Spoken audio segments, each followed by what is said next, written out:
So it's basically, the salaries or the wages or the non-farm sector, which is increasingly contributing to the rural economy.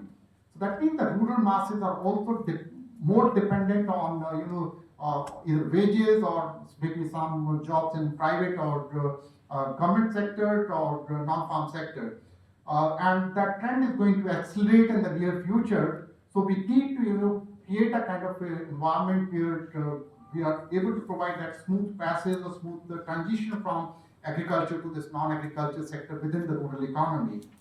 And the third set of transformation which is happening is within agriculture. As I said, that our growth is driven by high value agriculture. So within agriculture, one is the share of your staple, that's your cereals or pulses, that's declining in terms of the total value of output, and the share of your high value agriculture like horticulture or dairy sector, meat and poultry, fish, that is increasing, and that's primarily driven by the demand side factors. So we are talking about transformation. So we need to understand what are the major drivers or mega trends that are driving this transformation in the rural economy. And if I list, the most important factors, the one is, I think, the rising income and demographic features. So, our per capita income is rising, and if you look at last 2 to 3 decades, there's a significant improvement in our per capita income. And when you have more disposable income in your hand, uh, your expenditure also goes up. So the first, the major driver is rising income, and second is the demographic, the features. And in demography, I'll list only two or three. One is, urbanization.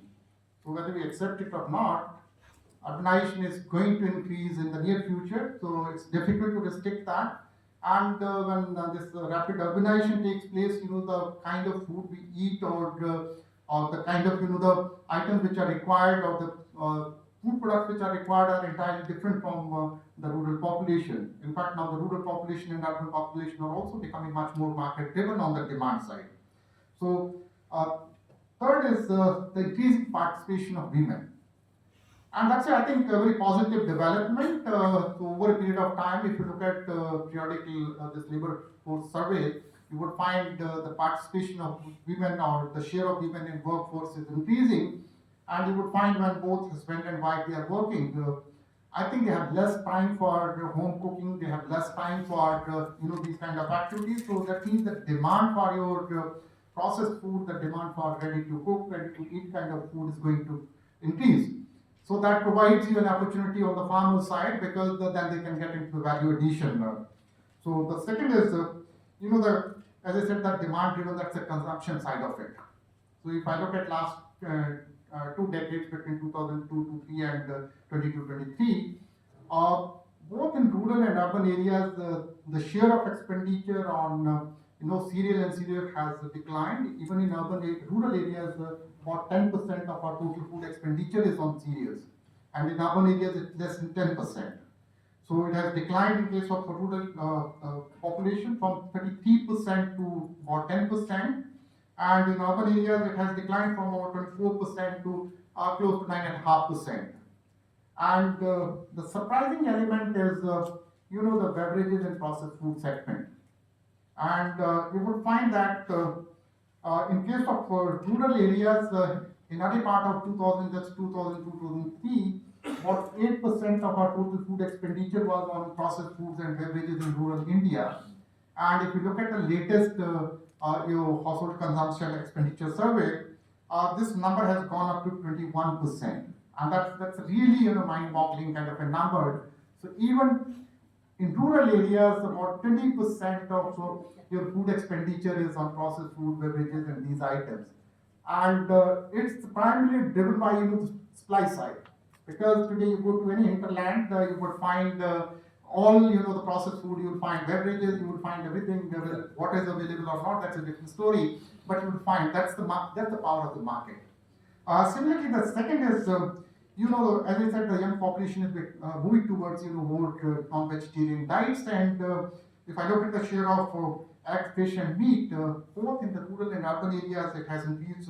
For example, in rural areas from 6% in 2002, 2003 to about 11% in the recent years, and urban areas from 6 to 9%. Similarly, there's also increase in expenditure or share of expenditure, food expenditure on milk and dairy products and other fruits and vegetables.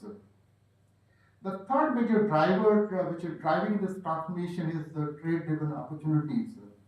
And as I said that because our exports have increased almost 100% in the last 10 years, and because there is a demand in the importing country for certain products or certain commodities, and our farmers are taking advantage of that. So the trade is also deciding. For example, basmati, we are the largest exporter of basmati.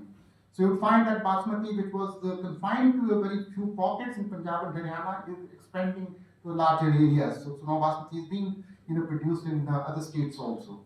So that's providing opportunity for our farmers.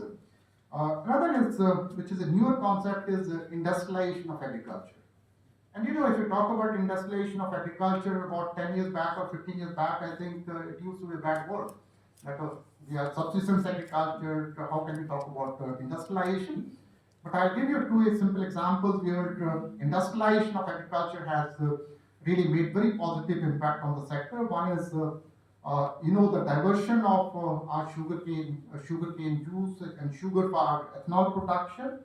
And you would find today our sugarcane farmers are the most, I would say, satisfied farmers because there's a short market. And in 2015-16, we were producing about less than 40 crore liters of ethanol. And last year we produced more than 1,000 crore liters of ethanol, and that mainly came from either sugarcane-based products or grain-based distilleries. And so that's one major shift which has happened, particularly on the sugar economy. Second is in the last 3 to 4 years, I remember when I joined CSCP as a chairman in 2016-17, and I think 17-18, 18-19, we had very serious crisis of sugarcane because sugar prices were depressed. So sugar mills were not able to sell that sugar, and they were not able to pay to the farmers. So there was a huge cane price areas, and it became huge, social and political. Because I would think that any political issue would have some social dimension, because they are much more, I would say they are dependent on each other. So we had, huge socio-political, issue at that point in time because farmers were not getting payment on time, and government took a very bold decision, despite the fact that there was a lot of opposition from, different quarters that we should not allow sugar to be diverted for ethanol production because we are primarily a grain economy.